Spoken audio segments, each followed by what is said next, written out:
We're kicking off with WWE, and on January 6th, Raw will move to Netflix as part of a massive blockbuster deal, and unsurprisingly, fans can expect to see WWE's top names on the streaming giant.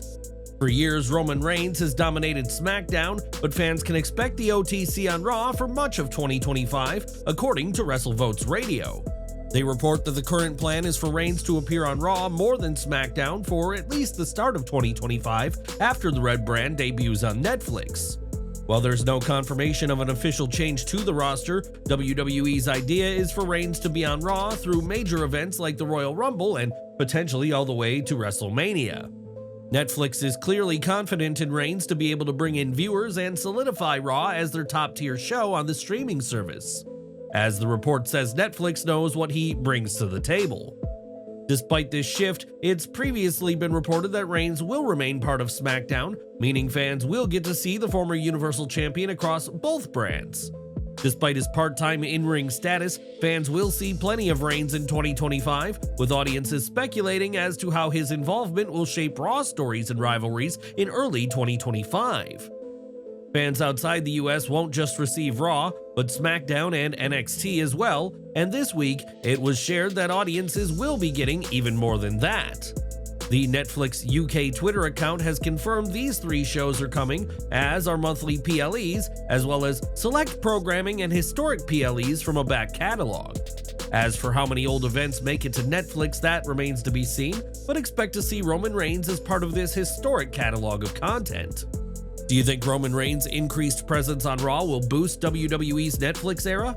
What rivalries or storylines do you hope to see? Share your thoughts in the comments below. Whether it's in NXT or on the main roster, Intercontinental Champion Bron Breakker has been one to watch and has been pushed strongly, whether as a good guy or a bad guy. Now, WrestleVotes Radio reports that Breakker will remain neutral in contrast to traditional heel-face dynamics and will adapt himself as a storyline dictates. One source within WWE details about Breakker's neutrality and how he'll be able to have the fans on his side even if he's closer to being a heel at the time. The source stated, "As far as heel and babyface tendency go, there seemed to be a plan in place where in the ring, Breakker can portray the heelish side, but as a promo, can lean into the crowd as a more of a babyface with his signature dog bark that leads to heavy crowd participation." Breakker, who has spent time as both a traditional heel and face in his short career, gets the chance here to play the bit of a tweener character as he ascends up the ladder toward the main event. This neutral Breakker has already been featured on TV, as he had a dramatic confrontation with Jacob Fatu during a recent chaotic main event that included the Bloodline and Jey Uso. Breakker regained the title from Jey not too long ago, and in addition to the title change getting a massive reaction from fans, it also reportedly exceeded the expectations of those backstage. WWE clearly sees big things for Breakker, whose ability to show a heelish aggression but crowd-pleasing energy will likely cement him as a top-tier name heading into WrestleMania season. Whether it's standing off with Fatu or carving his own path at the expense of Jey Uso, Breakker's character will be a unique one, and one likely to keep fans intrigued. What do you think of Bron Breakker's new direction as a tweener character? Who would you like to see him face next in WWE? Share your thoughts in the comments below. After debuting on WWE's main roster in 2005, Bobby Lashley has gone from a talented prospect to a true veteran of the ring and is ready to share his wisdom with younger stars. While speaking to the Lame Guys podcast though, Lashley spoke about young stars today, especially those who have come up from NXT, who seemed opposed to taking advice. He explained, "Coming back this time, it's been a little different. It's like the young guys are coming up and they already think that they're superstars, so they don't want to hear anything anyway. And some of the older guys are like, I'm just doing my thing, so I'm just over here. So it's kind of like, it was a little strange coming back because it seemed like everybody was kind of doing their own thing." Lashley added that rather than kissing up to someone with a title or a higher status, these young stars should be wanting to learn, just like he did when he first arrived in WWE. He said, it's hard with this, because guys are coming up from NXT. They don't wear nothing. Yeah, I'm the best. I don't need anything. I know everything. It's like, they'll go and try to kiss ass to one person, I'm gonna go to so-and-so and I'm gonna act like, bro, I got 20 years of wrestling right now. I can help you out. Pete can help you out. Drew can help you out. Punk can help you out. All these different people. Don't go to someone trying to kiss their ass because they got a belt, right? So, I mean, it's different, and I'm not harping on this day and age, I'm just saying it was different when I came up. Everybody was just trying to work together to make the show better. Ultimately, what Lashley wants is for the younger stars to respect veterans and take their advice on board, a stance we're sure many fans will agree with the almighty about. Do you agree with what Bobby Lashley had to say about young WWE talent? Should they be more respectful towards established veterans? Share your thoughts down in the comments. During this week's AEW Dynamite, Swerve Strickland was able to get one over on the Hurt Syndicate, thanks in part to a body double that caught the group's attention. Backstage, someone wearing Swerve's coat was spotted by Shelton Benjamin and MVP, and while this person wasn't Strickland, the duo roughed him up for good measure. On Twitter, indie wrestler Shane Smith shared that he was the Strickland Decoy and has made a name for himself in promotions including H2O, 1CW, and NYWC. Smith isn't a stranger to AEW either, as it was on the November 2nd Collision where he teamed with Joe Keys, only to be flattened by Brian Cage and Lance Archer. Smith may not have left AEW Dynamite unscathed, but this was a huge showcase for the indie star, and perhaps we haven't seen the last of him in the All Elite company. The last time fans saw Toni Storm in AEW, it was at All In London, where she lost the Women's World title to Mariah May, and she was last seen aimlessly leaving Wembley Stadium. Recently, Storm gave a statement in which she declared her so-called retirement from wrestling with a somber variant on her classic catchphrase. She said, "I'm not used to being a loser. I failed at everything. I lost in AEW, I lost in Japan, I lost in Mexico. This is the last you'll hear from me again. Enjoy Mariah May as your champion. You can all enjoy that. AEW is just fine without me. Everything is going well for AEW. They don't need Toni Storm. Chin down, tits in, don't bother watching for the shoe." Given that this is a retirement in wrestling, many have been skeptical that the wildly popular 29-year-old is actually finished, and that includes AEW president Tony Khan. Speaking on the AEW Full Gear media call, Khan was asked about the retirement and was quick to shut the idea down.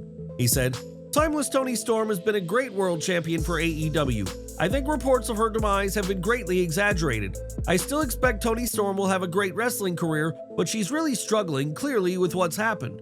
She lost the world title, she lost her protege, I think she feels like she lost everything, and now she's lost.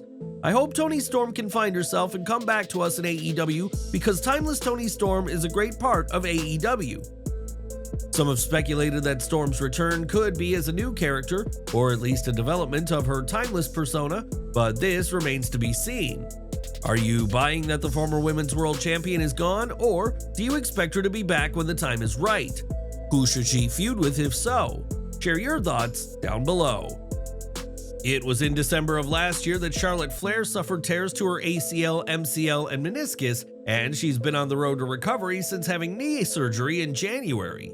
This week, Flair teased that her recovery is nearly at an end, as in a video shared, a block of ice shattered, revealing a diamond, presumably Flair, that had been trapped but was now free. It's been reported that Flair will have a major role to play at WrestleMania 41, with speculation of being in a women's title match, potentially against Tiffany Stratton. As for now, WWE has yet to publicly confirm any plans for Flair's return, but with this tease, we may be seeing this diamond of WWE's women's division sooner rather than later.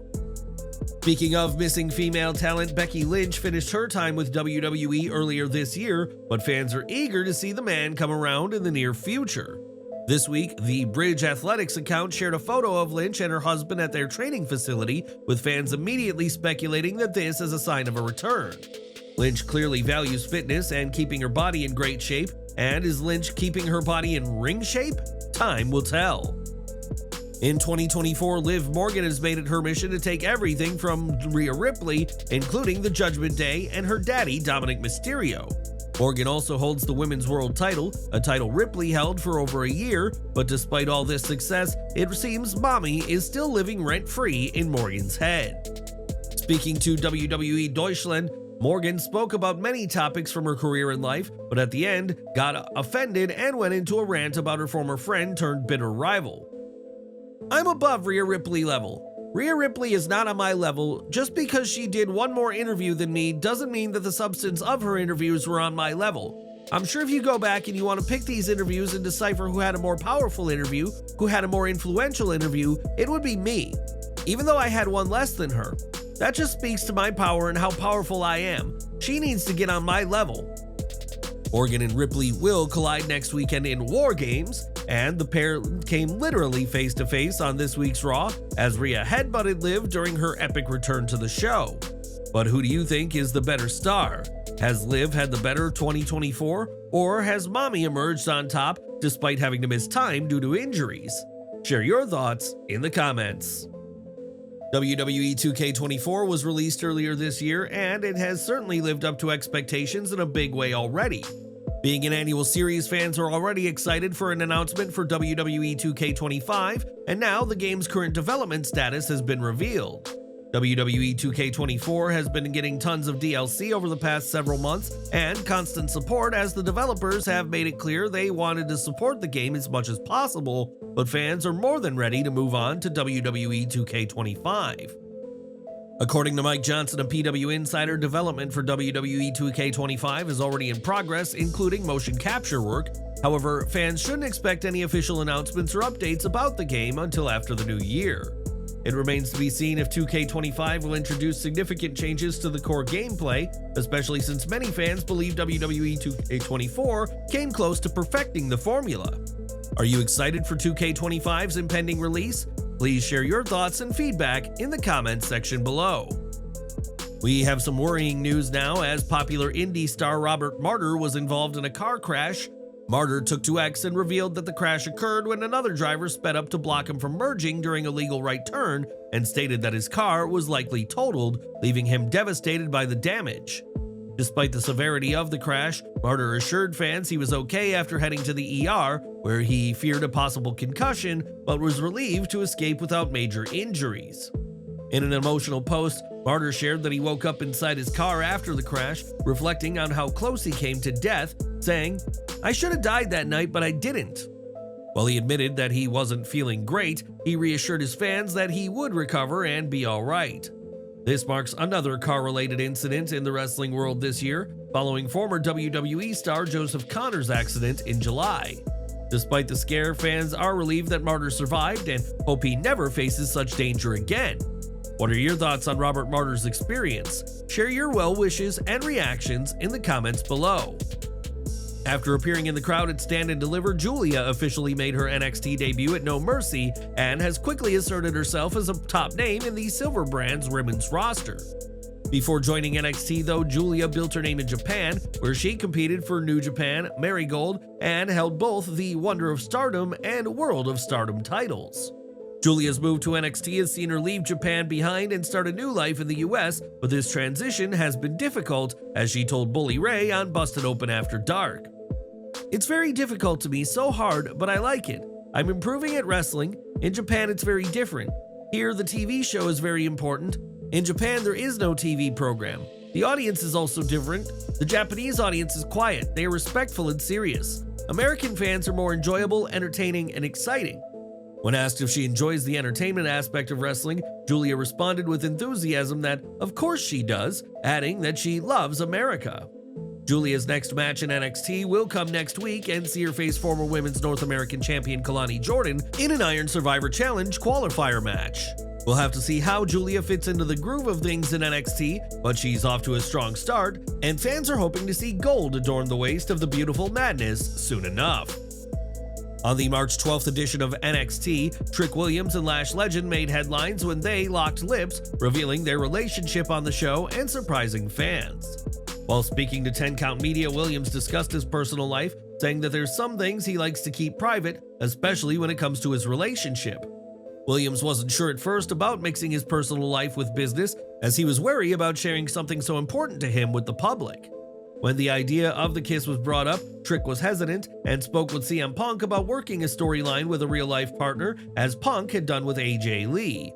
Punk and Lee's first kiss played out on TV, and the Chicago-made star shared his experience with Trick, who felt more comfortable after the talk and agreed to the segment. Trick had a lot of fun working with Lash, who is continuing to build herself up as part of Metaphor and impressed many with her recent foray onto the main roster. As for Williams, he's set to feud with Ridge Holland and will always appreciate CM Punk's advice in making going public about his relationship with Lash a memorable reveal. Outside of the ring, CM Punk has been a part of numerous acting projects, and this week it was confirmed that Punk will be joining the new series from Syfy, Revival.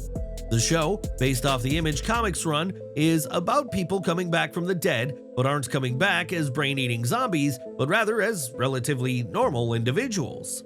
It's not known at this time what role Punk will play on the show, which will center around a murder where all are suspects, but it's just the latest big move for the WWE star outside of the ring. Matt Riddle, the reigning AAA World Cruiserweight Champion and former UFC fighter, is sparking speculation about a potential return to the Octagon. A decade after his last MMA fight, Riddle has shared that he's been training behind the scenes and feels confident in his ability to make a strong comeback in mixed martial arts. Speaking with Barstool Wrestling, Riddle opened up about his desire to rekindle his MMA career despite his busy schedule as a professional wrestler. "I'm still wrestling, but I've also been considering fighting again. I still got it in the tank. I train a couple of times a week, and I think I'm just waiting for the right time and opportunity because I'm still wrestling so much. I'm in such demand with that, it's kinda hard to separate." Riddle emphasized the physical demands of transitioning back into MMA. "I train to be in good shape to do my job in professional wrestling, where I feel like with fighting there's a lot more to it. There are certain parts of your body I'm gonna have to recondition again so I don't feel like I'm being crushed." The former MMA fighter also recalled his past success, including a 4-fight winning streak and his ability to take fights on short notice thanks to his top-tier conditioning. Riddle believes that if he can reach the same physical level he had during his MMA prime, a second run could be a real possibility. "I train a couple of times a week to stay ready. I've done it before, and if I put myself in that shape again, I know I can do it," he said confidently. As fans of both MMA and wrestling, we're left to wonder if Riddle's Octagon comeback is just around the corner. What are your thoughts on Matt Riddle possibly making a return to MMA? Should he step back in the Octagon or continue his journey in professional wrestling? Let us know your opinions in the comments. The countdown is on for this year's AEW Continental Classic, kicking off on the November 27th, 2024 episode of Dynamite and wrapping up at the World's End pay-per-view on December 28th, 2024. With a 20-minute time limit for every match and a star-studded lineup, the tournament is already generating buzz. As the reigning Continental Champion and last year's tournament winner, Kazuchika Okada has secured an automatic spot in this year's competition, and fans are eagerly speculating about what the Rainmaker will bring to the ring as he looks to defend his title and solidify his legacy. Adding to the excitement, PW Insider reports that Speedball Mike Bailey is expected to debut in the tournament, marking a significant moment in his career. Bailey, whose contract with TNA expired on November 1st, is all set to officially make his move to AEW, and his inclusion in the Continental Classic could shake up the competition. Bailey's potential debut hasn't come out of the blue. The talented wrestler was spotted backstage at an AEW event earlier this year, fueling speculation about his future with the promotion. What are your thoughts on Mike Bailey potentially joining AEW? Do you think this is the right move for his career? Share your opinion and feedback in the comments below. Ahead of the 5th anniversary edition of Dynamite on October 2nd, Taz was ambushed in the parking lot, writing him off TV so he could undergo knee replacement surgery last month. On the infamous Smoke Show, Taz opened up about his struggles leading up to the surgery, as he said, "I tried everything. I'm 57, right? So I wanted to wait until I was 65 to get the replacement. I just couldn't wait. It was just brutal. I couldn't go to work. I couldn't walk in an arena backstage. I couldn't walk in airports. You go to make a connection flight and I got too much pride to get wheeled around. I'm just not gonna do that. Yeah, whatever. I got my own issues, right?"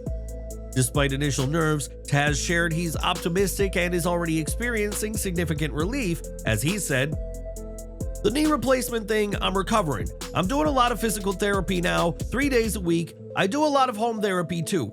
You gotta really work out that prosthetic and the quad and all that. I was always nervous to get it done, but I'm only 5 weeks out, and if you need it, get it done because I already feel relief. The arthritis is gone. It's nice." As for when fans can expect Taz, time will tell, but the human suplex machine is pleased he underwent the surgery despite his initial struggles and concerns.